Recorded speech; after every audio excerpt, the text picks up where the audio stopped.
هراي أقواريج الناس لازم رأيهم أما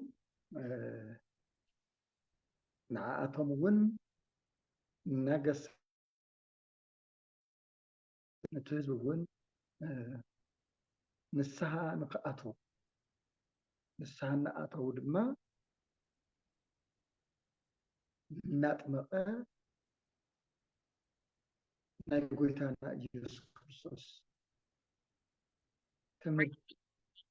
تمرتن ጥምቀትን ንስሓት እዮም ንኽፅበዩ ድልዋት ኮይኖም ንኽፀንሑ እናጠንቀቖም ከም ዝነበረት ተመልኪተን ነቶም ፈሪሳውያን እቶም ብተንኮልን ብኽፍኣትን ዝነበሩ ፈሪሳውያን ድማ ተግሳጽ ምስተመልኦ ትምህርቲ አንቱም ናይ ተመን ደቂ ተመን ካብ ዝመፀኩም መቅሰፍትን መዓትን ንኽተምልጡ መን ነገረኩም እምበኣርከስ ፅቡቕ ፍረ ግበሩ ሰናይ ፍረ ዘየፍሪ ዕንፀይቲ ንኽቁረፅ እቲ ምሳር ተሳሒሉ ኣሎ ፅቡቕ ፍረ ዘየፍሪ ድማ ክቁረፅ እዩ ዕንፀይቲ ድማ ይወድቕ ዝወደቐ ዕንፀይቲ ድማ ናብ ሓዊ እትውዎ ይብሎም እዩ ንስኻትኩም እውን ንስሓ ኣቲኹም ናብ ነፍስኹም ተመሊስኩም ናይ እግዚኣብሔር መንግስቲ ቀሪባ ኣላ ክትቅበልዋ ይግብአኩም ይብሎም ነበረ ካብኡ ናይ ጎይታና መድሓኒትና ኢየሱስ ክርስቶስ ናይ ሰማይን ናይ ምድርን ንጉስ ምዃኑ ትገልጽ ናይ እግዚአብሔር መንግስቲ ቀሪባ ኣላ ኣነ ብማይ ንንስሓ ዝበቅ ኣጥምቐኩም ኣለኹ እቲ ብድሕረይ ዝመጽእ ግን ብማይ ጥራሕ ኣይኮነስ ብመንፈስ ቅዱስ ከጥምቐኩም እዩ ኣነ ናቱ ናይ እግሩ ጫማ መእሰሪ እውን ክፈትሕ ዘይግበአኒ ዘይከኣለኒ እየ ንሱ መስአል ኣለዎ ኣብ ኢዱ ንተሓሰርን ነቲ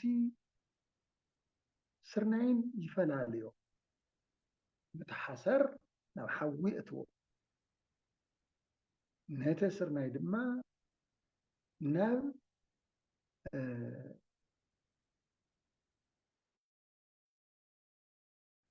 የእትዎ ናብ ማዕኸኑ ማለት ይቅርታ ናብ ማዕኸኑ የእትዎ ኢሉ ይነግሮም ነይሩ እቱ መስአ ዝተባሃለ ስልጣን እግዚአብሔር መለኮታዊ ስልጣን ሓሰር ዝተባሃለ እቶም ሓጣን እዮም ዘይምለሱ ንስሓ ኣትዮም ናይ ጎይታና መድሓኒትና ኢየሱስ ክርስቶስ መድሕንነት ጥምቀት ዘይኣምኑ ዘይቕበሉ እዮም እቲ ስርናይ ዝተባሃለ ጻድቃን እዩ ብክርስቶስ ትምህርትን ቃል እግዚአብሔር ወንጌል ብመድሕንነቱን ዝኣምኑ ቅዱሳን ጻድቃን እቱ ማዕኸን ዝተባሃለ መንግስተ ሰማያት ስለዚ እዚ እዩ መሲሉ ዝነግሮም ነበረ ቅዱስ ዮሐንስ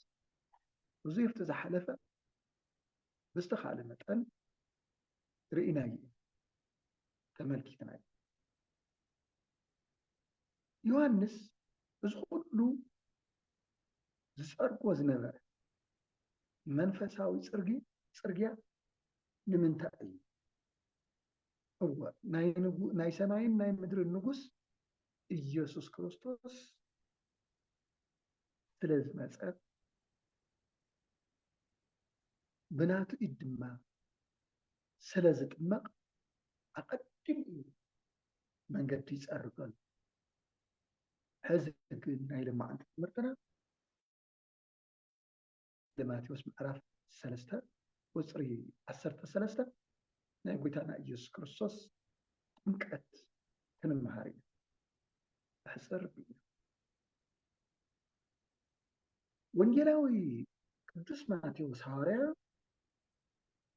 ከምዚ ኢሉ ፅሒፉልና ኣሎ። ወአሚሃ መፀ እግዚእ ኢየሱስ ገሊላ ውስተ ዮርዳኖስ ከመ ይጠመቅ እምሃበ ዮሐንስ። ኣብቲ እዋን ንሱ ድማ ጎይታ ኢየሱስ ብዮሐንስ ንኽጥመቕ ካብ ገሊላ ናብ ዮርዳኖስ መፀ ማለት እዩ ክትርጎም ከሎ። አሚሃ ዝተባሃለ ንሱ ዝተባሃለ መዓዝ እቲ እዋን ንሱ እቲ እዋን አሚሃ ማለት እዋን ማለት መዓዝ እቲ እዋን ንሱ እዋን ንሱ መምህራን ከም ዝተርጎምዎ ጎይታና ኢየሱስ ክርስቶስ 30 ዓመት ክመልኦ ከሎ ዮሐንስ ድማ 30 ዓመትን 6 ወርሕን ክኾኖ ከሎ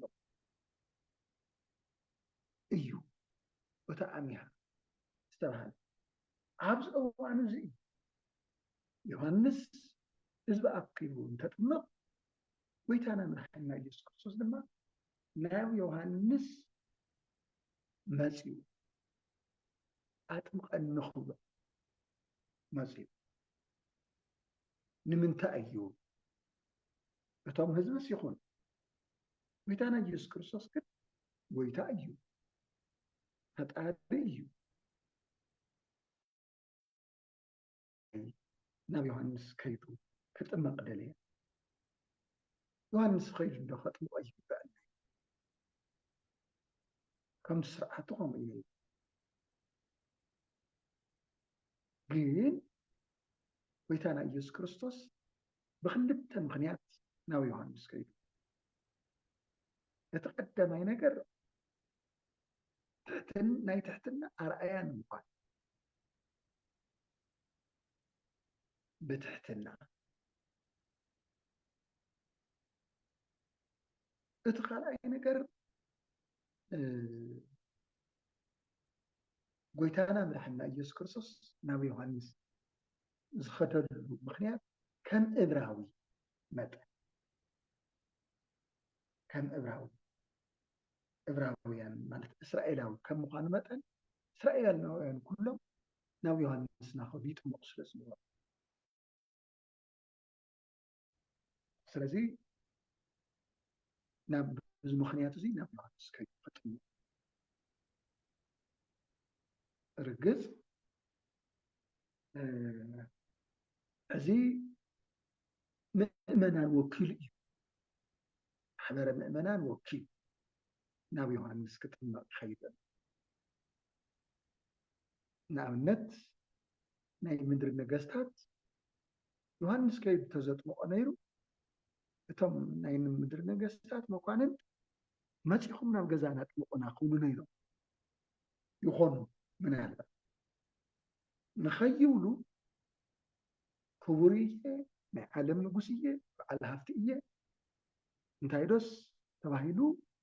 ንዖም መፂኹም ኣብ ገዛ የጥምቁ ንኸይብሉ ኣርኣያ ንምዃን ኣምሳለ ምእመናን ኮይኑ ናብ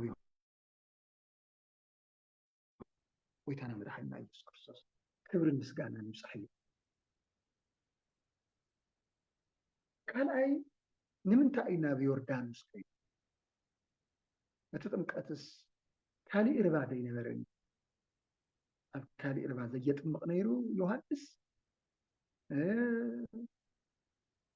ጎይታና ኢየሱስ ክርስቶስ እውን ንምንታይ ኣብ ካሊእ ርባ ዘይተጠመቐ? ኣቀዲሙ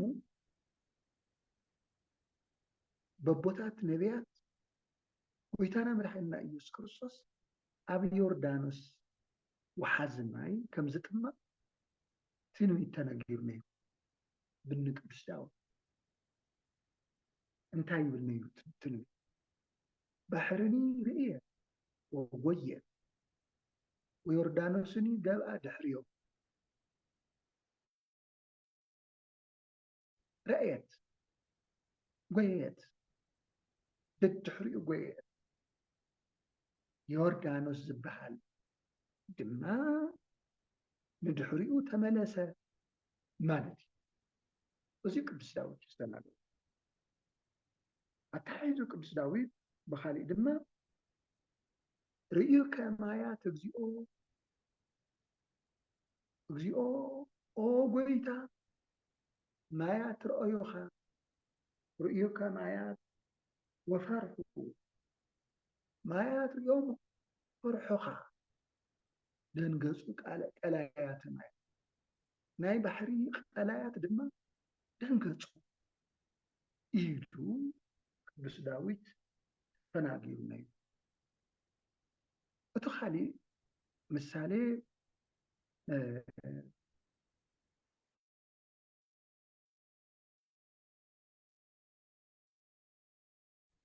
እናተሓፀቡ ማይ ካብ ዝተፈላለየ ደዌ ድሒኖም። ንኣብነት ንእማን ዝበሃል ሰብኣይ ሕሙም ነይሩ። ኣብቲ ዮርዳኖስ ረባ ኸይዱ ምስ ተጠመቐ ማለት ምስ ተሓፀበት ማይ ከም ማይ ጸሎት ድሒኑ። እዚ ምሳሌ እዩ። አብርሃም እውን ተሳጊርዎ ነይሩ ዮርዳኖስ ዝበሃል ርባ። ነገስተ ከሎዶ ጎሞር ዝበሃሉ ናይ ሓው ናይ ወዲ ሓው ወዲ ሓው ዝኾኑ ኣብ ርእሲ ሎጥ ክለዓሉ ከለዉ አብርሃም ንሎጥ ሓጊዙ ከይዱ ተዋጊእዎ እና ተዓው ድሕሪኡ ናብ እግዚኣብሔር ምስጋና ኣቕሪቡ ጸሎት እውን ኣቕሪቡ እታ ሰብ ክኾን እየ ስጋ ተዋሂደ ኣብ ምድሪ ክግለጽ እየ ዝበልካ እያ ተስፋስ ኣብዛ ናተይ ዘመን ትኾን ኢሉ ናብ እግዚኣብሔር ኣመልኪቱ እግዚአብሔር ድማ መልሲ ሂብዎ ኪድ ዮርዳኖስ ዝበሃል ርባ ተሳገሮ እታ ግዜ ንሳ ይትረኽባን ኣይትበጽሕን ንሳ ይድማኻ ይፈቕደልካ ነገር ግን ምሳሌኣ መልከ ጼዴቅ ዝበሃል ካህን ከርእየካ እዩ እሞ እቲ ዮርዳኖስ ዝበሃል ርባ ተሻጊርካ ኪድ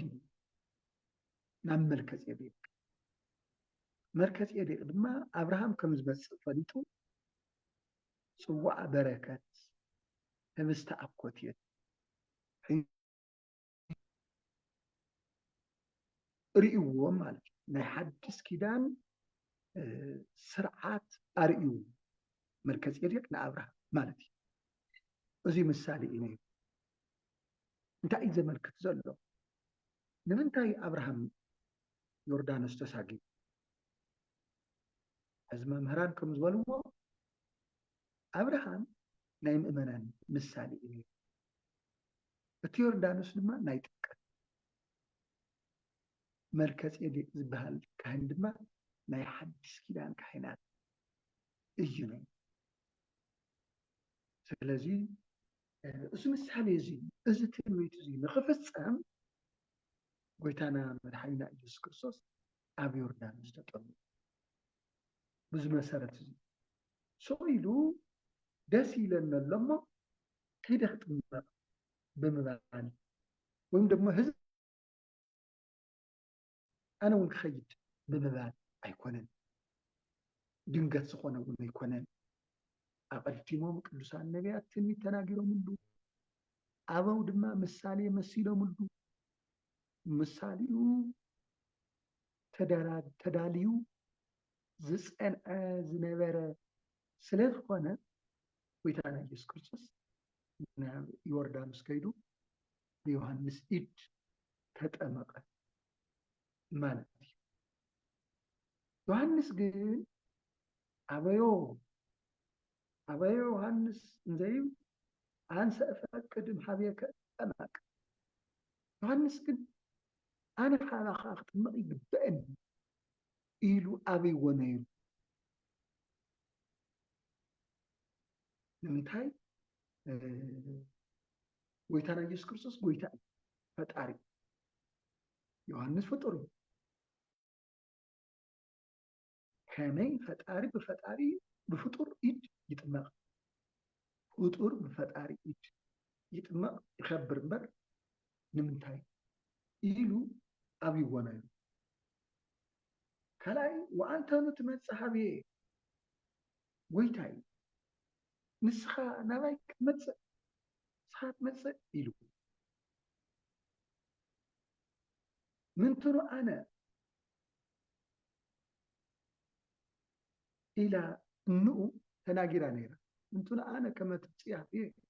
እሙሉእ እግዚእየ ኣነ ናይ ጎይታይ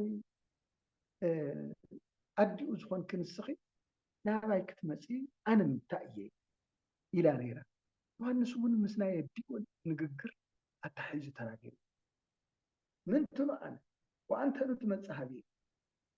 ኢሉ ጎይታና ኢየሱስ ክርስቶስ ግን ዋውሳ እግዚእ ኢየሱስ ወይ ቤሎ ህድግ ምእረሰ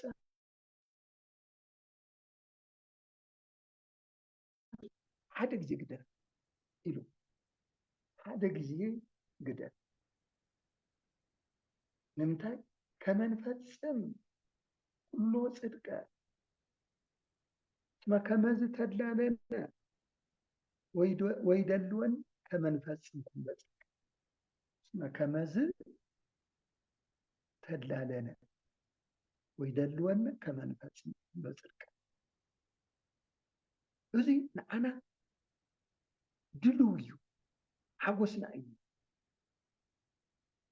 ከመንፈጽም ኩሎ ጽድቀ ጽድቅ ኩሉ ንኽንፍጽም እዚ ንዓና ሓጎስና ግቡእና እዩ እሞ ሓደ ግዜ ግደፍ ኢሉ እቲ ጽድቂ እንታይ እዩ ኣብዚ ልቢ ንበሎ ጽድቂ ዝተባሃለ ቀዳማይ ትንቢተ ነቢያት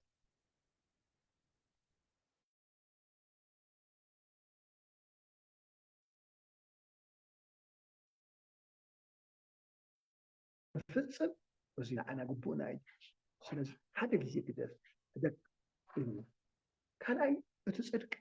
ናይ ምስጢረ ስጋዊ ጎይታና ኢየሱስ ክርስቶስ ካብ እግዝእትነ ማርያም ስጋ ተዋሂዱ ሰብ ኮይኑ ነገር ግን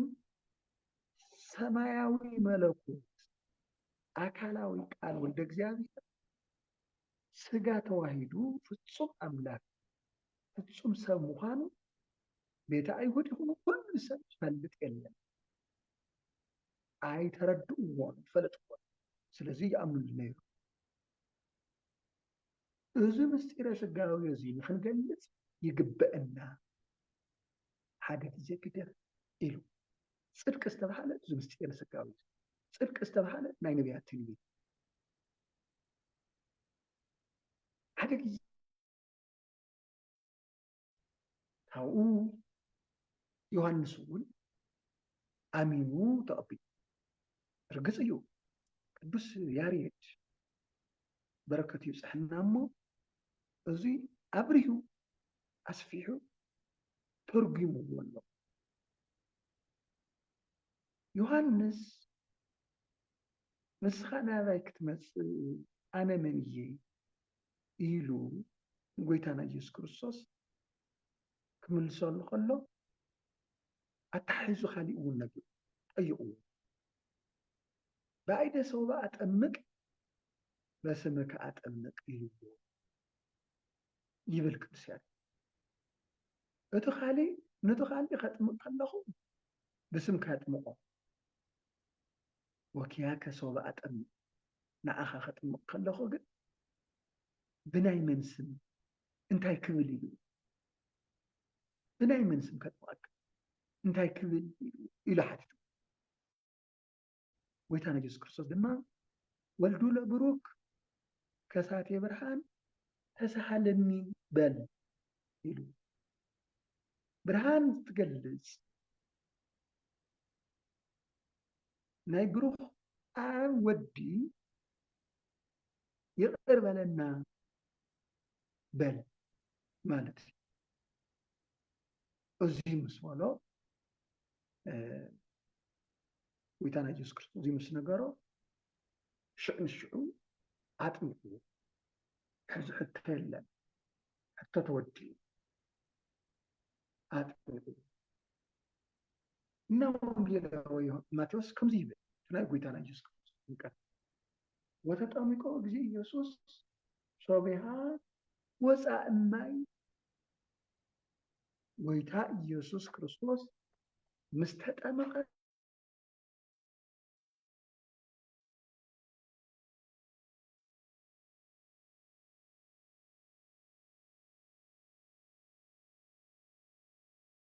ካብ ተረባ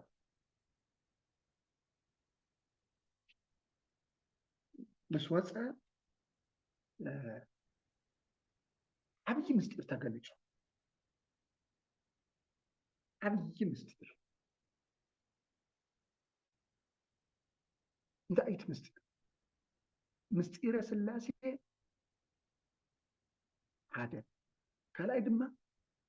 ምስጢረ ተዋህዶ ምስጢረ ስጋዊ እዚኦም ተገሊጹ ጎይታና ኢየሱስ ክርስቶስ ተጠሚቁ ካብቲ ማይ ይወፅ እቲ ምስጢረ ስላሴ ኣብ ደመና ኮይኑ እዚ ወደይ ወለቱ ስምዕዎ እዩ እዚ ወደይ እዩ ዝኣፈቅር ዝፈቱ ወደይ ዘወቱ ሰመርኩ ቦ ድማ ዝሰመርኩ ዝፈትዎ ወደይ ንዑ ስምዑ ኢሉ ተናዲ ኣብ ፍሉይ ኣካል ፍሉይ ስም ሓደ ኣካል ሓደ ስም ኣብ ተባሂሉ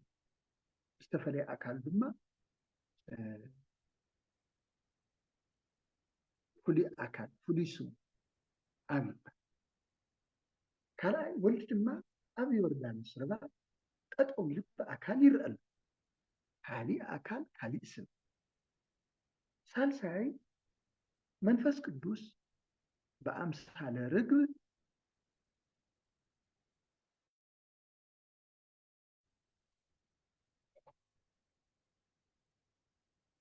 ወሪዱ ኣብ ርእሲ ጎይታና መድሓኒና ኢየሱስ ክርስቶስ አንጸላልዩ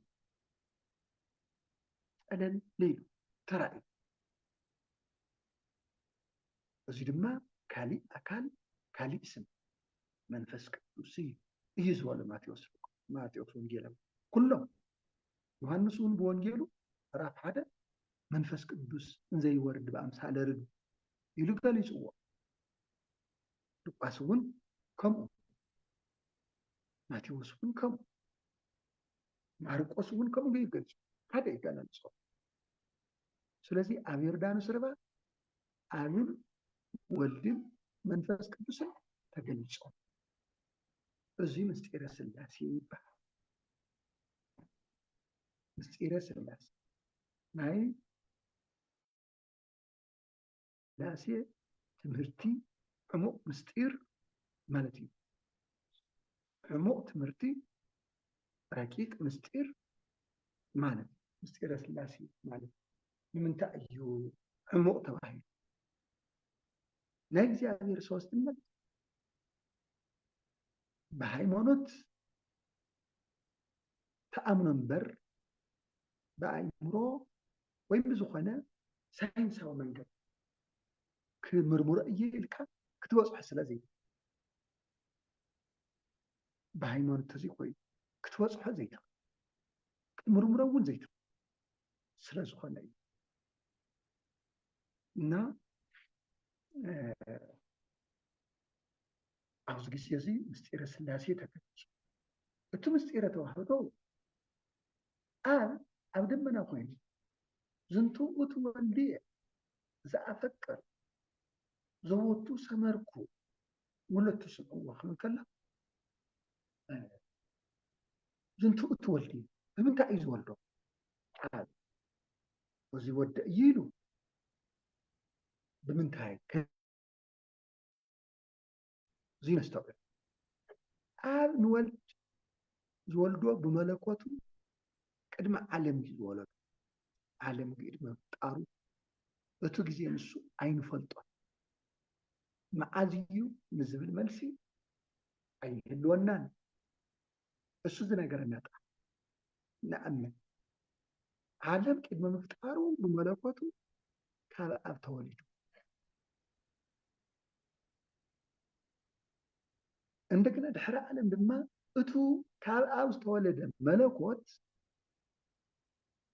ካብ እግዝእትነ ማርያም ካብ ስጋ ካብ ነፍሳ ድማ ነፍስ ተዋሂዱ ብስጋ ተወሊዱ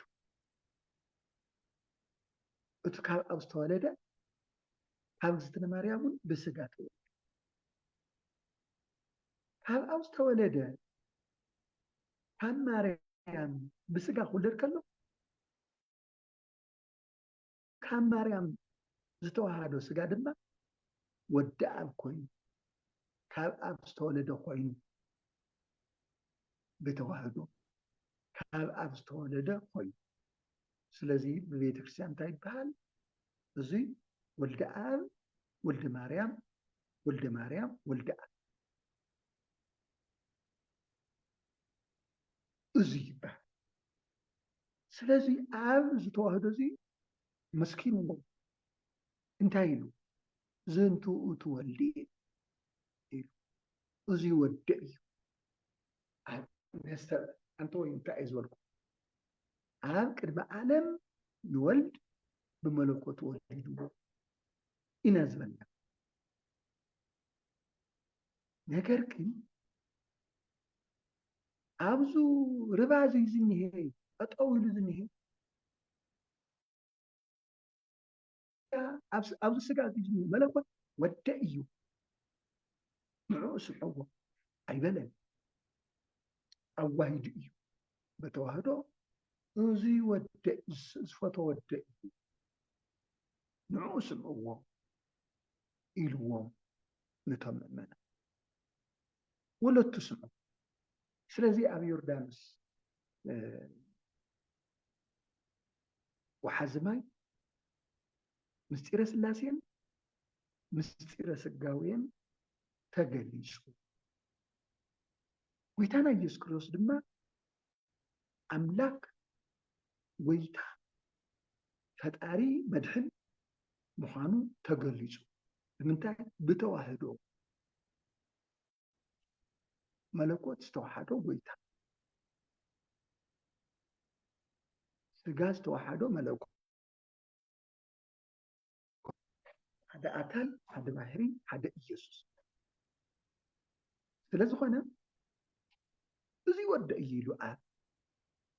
እዚ ወደ እዩ ኢሉ ንምስካር ጥራሕ ይኮነ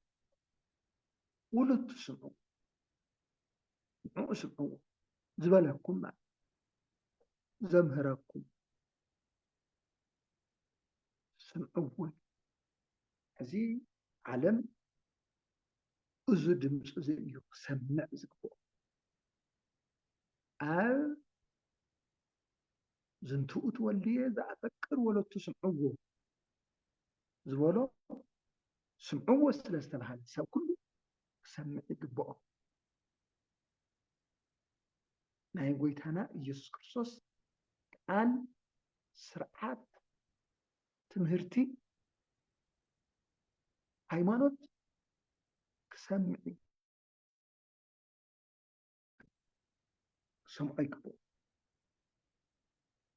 ነገር ግን ዓለም ኣይሰምዕን እንተሰምዐ እውን እየስተውዕልን ዓለም ስለዚ ንዕኡ ስምዕዎ ዝተባሃለ ቃል ኣይተፈፀመን ፈፂሙ ዓለም ናይ ካሊእ መልእኽተኛ እዩ ብህይወት በነባብሩ ነገር ግን ጎይታና እግዚአብሔር ንዕኡ ስምዕዎ ይብለና ንዕኡ ስምዑ ክንደይና እዩ ናይ ክርስቶስ ቃል ቅዱስ ወንጌል ዘዳምፅ ዝሰምዕ ሰብ ዘስተብዕል ሰብ ክንደይ እዩ መን እዩ ሕዚ እውን ጎይታና እግዚአብሔር ወለቱ ስምዕዎ ይብል እዚ ቃል እዚ ኣምላካዊ ቃል እዩ ኣይመሓየሽ ኣይልወጥ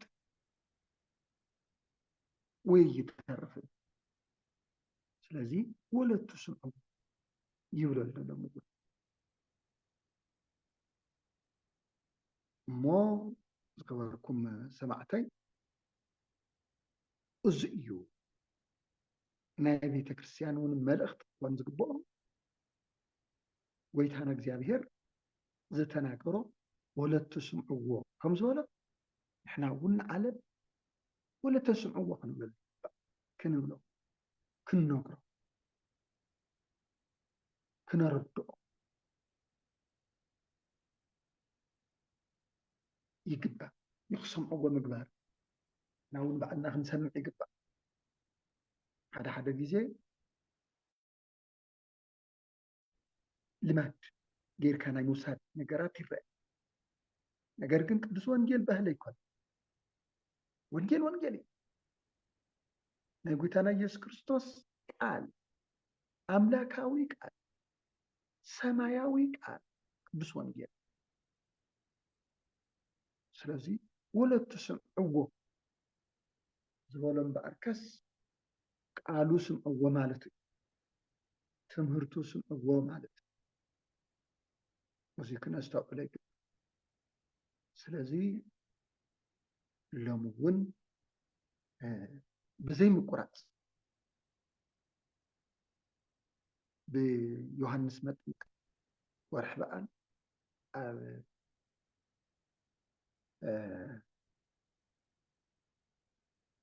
እዚ ይንገር እሞ ምእመናን ማሕበረ ህዝበ ክርስቲያን እዚ ቃል እዚ ክንሰምዖ ክነስተውዕሎ ክነመስጥሮ ክንርድኦ ከም ዝግበአና እዩ ጎይታና እግዚአብሔር ወለቱ ስምዑ ዝንቱ እቲ ወልዲ እዚ ወደ እዩ በካሊእ ኣነጋግራ ጎይታና ኢየሱስ ክርስቶስ ኣብ ካሊእ ኣብ ዮሃንስ ወንጌል ዝተናገሮ ነገር አለ ወልድ ዘየኽብር ንኣብ የኽብርን ይብል ንኣብ ዘየኽብር ድማ ንወልደ የኽብር ይብል እሞ ሓቂ እዩ ኣብ እግዚአብሔር እግዚአብሔር ናልካ ወልድ ዘይምእማን ደሞ እግዚአብሔር ኣብ እውን ዘይምእማን بهلونا حدا أملاك بملكوت حدا أملاك أب ولد له ولد ون أب أبد ما سلازي نولد زي مخبار قالوا زي مسمع نأب ون زي مسمع زي مخبار مالتي سلازي زي نستوعب لهم ولا تسمعوا هم تهلا احنا ون نخن سمعوا نخن نردعوا قالوا نخن نستوعب دلواتكم كوني جبان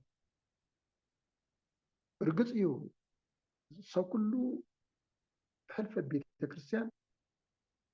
ونجيل بتدقاقامي نتنبأ بتدقاقام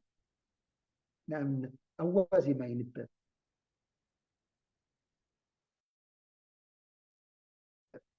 أب قداسي ينبأ أب سرعة سيمتي ينبأ أب سرعة تمكت ونجيل ينبأ أو كله أب موت جزية ينبأ تو كل سمع جنيه يستقبل ኣይሕዘን እውን ናይ ጎይታና ኢየሱስ ክርስቶስ ቃል ምዃኑ ብዙሕ እየ ዝተቐልጥ ሰብ ሓደ መፅሓፍ ከም ዝተነበበ ኣሜን ኣሜን ኢሉ እዩ ዝኸይድ ምስማዕ ማለት ግን ምእማን ምቕባል በቲ ህይወት ንሱ ምንባሪ ወለቱ ስምዑ ዓለም ናብዚ ንክትመፅእ ናይ እግዚኣብሔር ስለዚ እዚ ስምዑ ኢሉና ኣለሞ ናይ ጎይታና ኢየሱስ ክርስቶስ ቃል ትምህርቲ ምስጢር ስጋዌ ኩሉ ክንሰምዖን ክንቅበሎን ግባእ ክብል ይፈቱ እግዚአብሔር ኣምላኽ ሰማዕናዮ ትምህርትና ትምህርቱ እባቡ ኩሉ ናቱ እዩ ይግለፀልና ክብሪ ምስጋና እውን ንዕኡ ይኹን ኣሜን እግዚአብሔር ይሃበና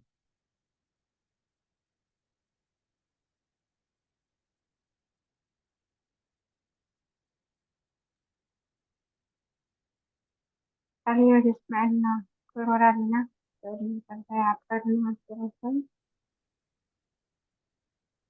بار سورة فاطمة في حد سمهرنا يو تتعلمنا عيد موضعنا خلينا مثيلو معطوة مزمر مثلا لنا عيد ثاني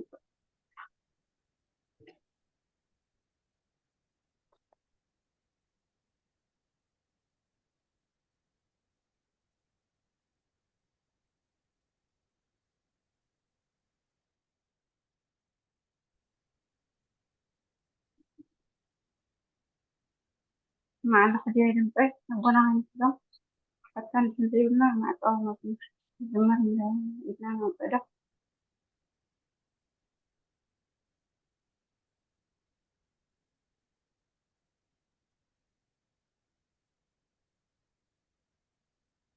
في شيء في العالم حتى أبطلي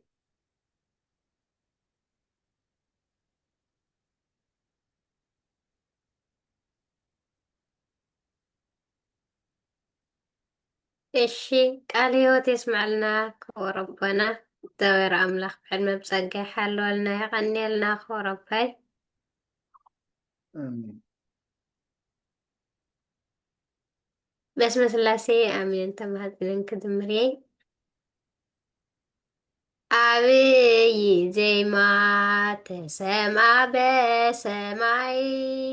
ዓብይ ዜማ ተሰምዐ በሰማይ እንዘይዐርግ ወልድ እንዘይዐርግ ወልድ ዲበ መንበሩ እንዘይዐርግ ወልድ እንዘይዐርግ ወልድ ዲበ መንበሩ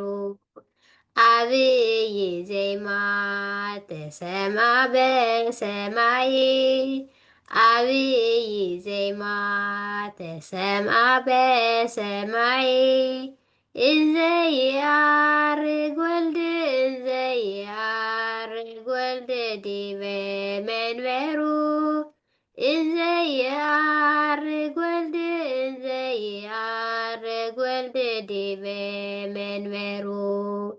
ዓብይ ዜማ ተሰምዐ በሰማይ ዓብይ ዜማ ተሰምዐ በሰማይ እንዘይዐርግ ወልድ እንዘይዐርግ ወልድ ዲበ መንበሩ እንዘይዐርግ ወልድ እንዘይዐርግ ወልድ ዲበ መንበሩ አሜን ወስብሐት ለእግዚአብሔር ማረም ላስናና بسم الله إنك ربي فرسلنا بعد إذن እግዚአብሔር ኣምላኽና ሰማዕናዮ ቅዱስ ቃሉ ቅዱስ ወንጌሉ ምስጢሩ ጥበቡ ኣብ ሕድሕድ ልቡናና ይሕደረልና